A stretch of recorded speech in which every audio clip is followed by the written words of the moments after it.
What's going on, everybody? Welcome back to another video. Today, I'm doing my very first reaction video to Ken Jee's How to Go from a Data Analyst to a Data Scientist.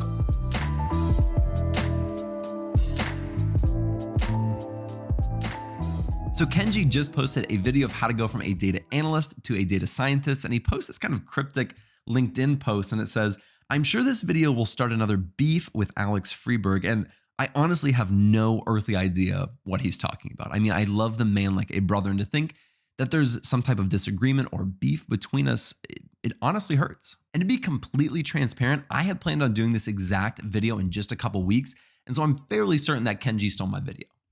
So with that being said, we are going to pull up Ken's video and watch through it together. I'll be giving you my thoughts, my comments, and we'll see where it goes. All right, let's start it and let's see where Ken takes us.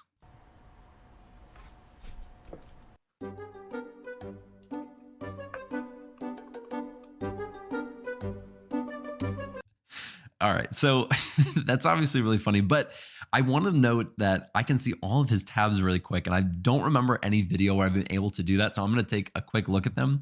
It says entrepreneurship, school, personal, scouts, get smarter. I'm guessing that's just memes.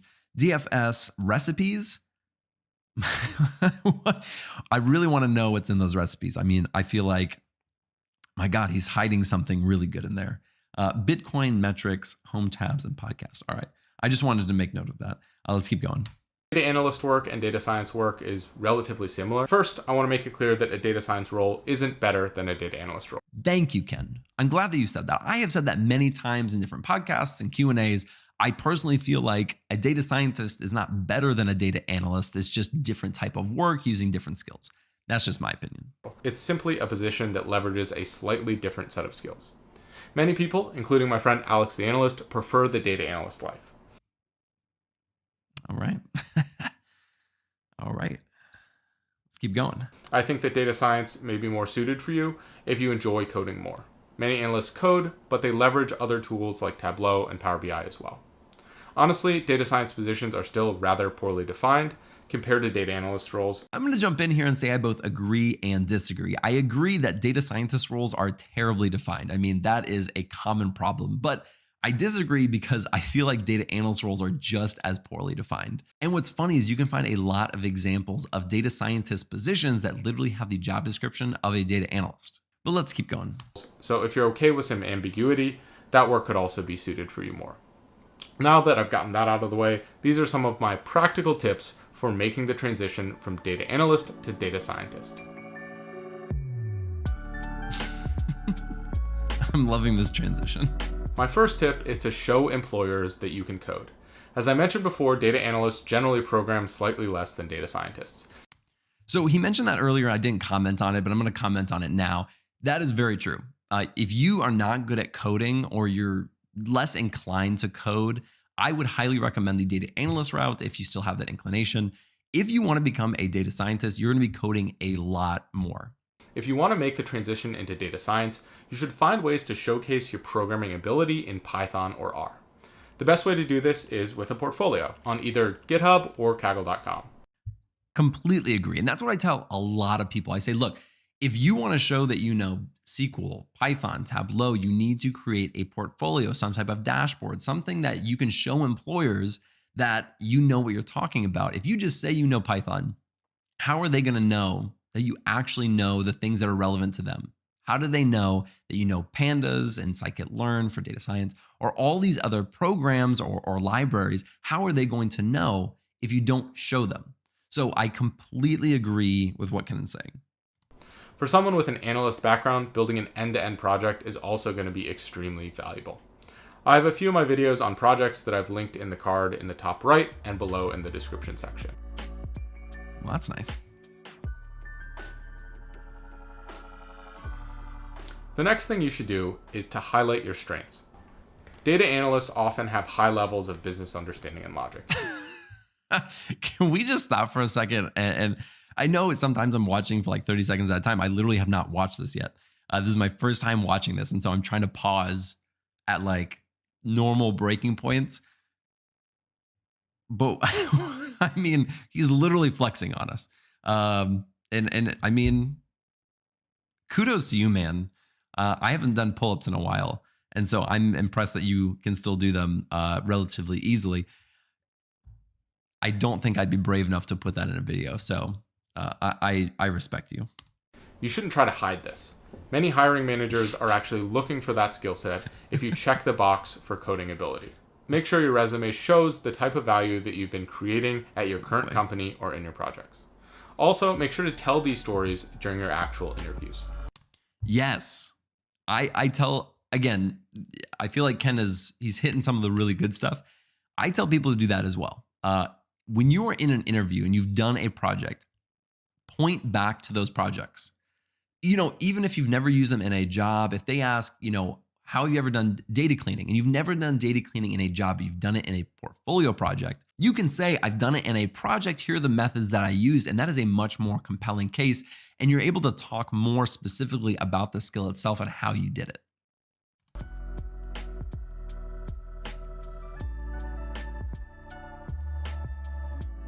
Some long transitions, man. The third thing I recommend is to look for opportunities to practice data science in your current job. Although you're an analyst, you still have access to data. It never hurt to go a little above and beyond to experiment with some more advanced algorithms.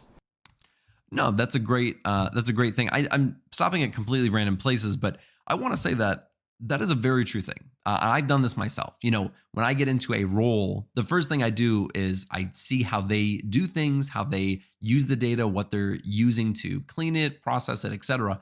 And then I try to figure out ways to improve that. And so I think that's a really good thing to do. If you're in a role where you're already working with data, pitch that to your boss, see if they are willing to let you try some new things on it. Most of the time, if you make a compelling argument for what you're trying to do and it actually helps the business in some way, they're usually pretty willing to let you do that. It might take a little extra time, but you should definitely try to share these things with your manager or with data science teams. That's assuming you're doing a great job with your regular work as well. He's been doing some really weird transitions and background stuff in this video. It's been really funny. I don't know why he's doing it, but maybe something I need to start doing. I'm not sure. Let your job pay to upskill you. That almost never happens. Let's see what he has to say on this. Now, moving back to data analyst to data scientist, I personally think continued education in the form of certificates or university programs is a great way to learn data science concepts. I agree. But I don't have much faith in them helping you to land a job. The exception would maybe be a master's degree, but these can be very expensive and time-consuming, and I've made plenty of other resources on if you should pursue that route or not. I don't think it's for most people, but it could be useful to some. If you feel the bottleneck for you to go from data analyst to data scientist is knowledge, I highly recommend getting educated on your company's dime. All right, so here's my problem with this. I feel like most employers don't actually do this. It would be amazing if employers were super willing to invest in you and have you upskill to become a data scientist. But in all honesty, I feel like that just doesn't happen, or it doesn't happen often. It would be fantastic if my employer was like, hey, we want to pay for you to get a master's in computer science, but that just doesn't really happen that often. Most companies have internal job boards that give you the option to apply for a new role even before the position opens to the public. The overhead of hiring someone who's already employed at a company is a lot lower, so this can really work in your favor. I highly recommend that you learn about resources and the opportunities within your current company. I think there is a lot of truth to this. In fact, I think you have a significantly higher chance of landing a data scientist role in your current company than at an outside company. When you have the title of a data analyst and you try to transition into a data scientist role at a different company, it is a lot more difficult because they do not know you. They don't know the quality of work that you do, but your current company does. And they see all the hard work that you're doing, and they see the rapport that you have with the managers and the employees, and they see your coding ability. And so it makes it a lot easier when you already have that personal touch or that kind of in with that company.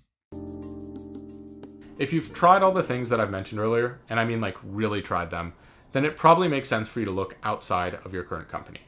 To do that, I recommend leveraging your existing I'm guessing network. this is mom. You have connections through friends, Grandma, through your university, through your various interest groups She that you're seems a part sweet, of. though. And there's plenty of great resources to join online.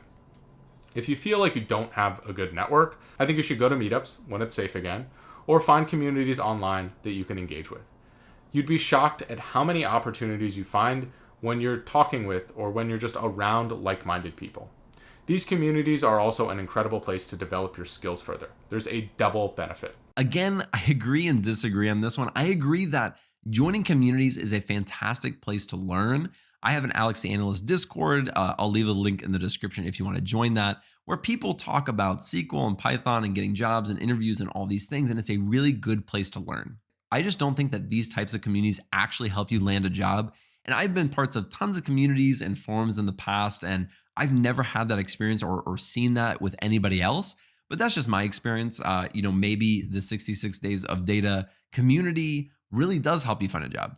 That's just hasn't been my experience with all the ones that I have been in the past. But I do think it's a really good thing to do. I think you learn a lot of new concepts. You learn a lot of things that you maybe didn't know before, and it helps you prepare for when you actually are ready to make that transition. If you enjoyed this video, I also hope that it helps you to break into the data science field. Again, if you haven't checked out the podcast, Ken's Nearest Neighbors, please do. And until next time, thank you for watching and good luck on your data science journey. So overall, I think Ken had a lot of really good tips to make that transition from data analyst to data scientist. I especially liked the portfolio. I think that is super important. And I really like the tip on looking internally first. I think that is really, really important to do, and probably one of the better tips from that entire thing, in my opinion. Some things I didn't agree with. I don't think that most employers are going to be paying you or buying certificates or paying for you to take certificates. I just don't see that happening that often. If you are at a company that actually offers that, please take advantage, because there are a lot of people that are very jealous of you. So overall, I like the video. I like the tips. I like the funny intro. I like the transitions. I really had no beef with this at all. I don't really know what you're referencing. And honestly, Ken, if we're having problems, I wish that you'd come to me one-on-one instead of making these public posts. You have my number. Give me a call. We'll handle any conflict, any disagreement, put all that behind us. We'll just talk about it like brothers. With that being said, if you want to watch Ken's original video, I will post a link in the description. Thank you guys so much for watching. I really appreciate it. If you like this video, be sure to like and subscribe below, and I'll see you in the next video.